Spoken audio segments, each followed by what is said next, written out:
सबको राधे राधे।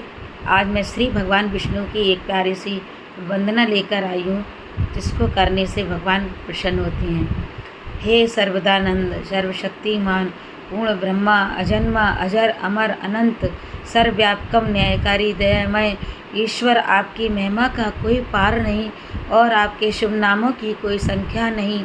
बड़े बड़े ऋषि मुनि भी आपका पार ना पा सके तो हम मूढ़ अज्ञानी क्यों कर आपके नामों का वर्णन कर सकते हैं।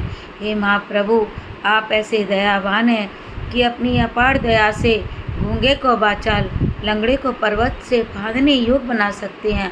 हम तुच्छ जीवों को इस योग बनाइए कि सर्वदा आपके चरण बिंदों का ध्यान रखते हुए इस संसार में अत्यंत हर्ष के साथ रहकर अंत में आपके शुभ धाम को प्राप्त कर सकें।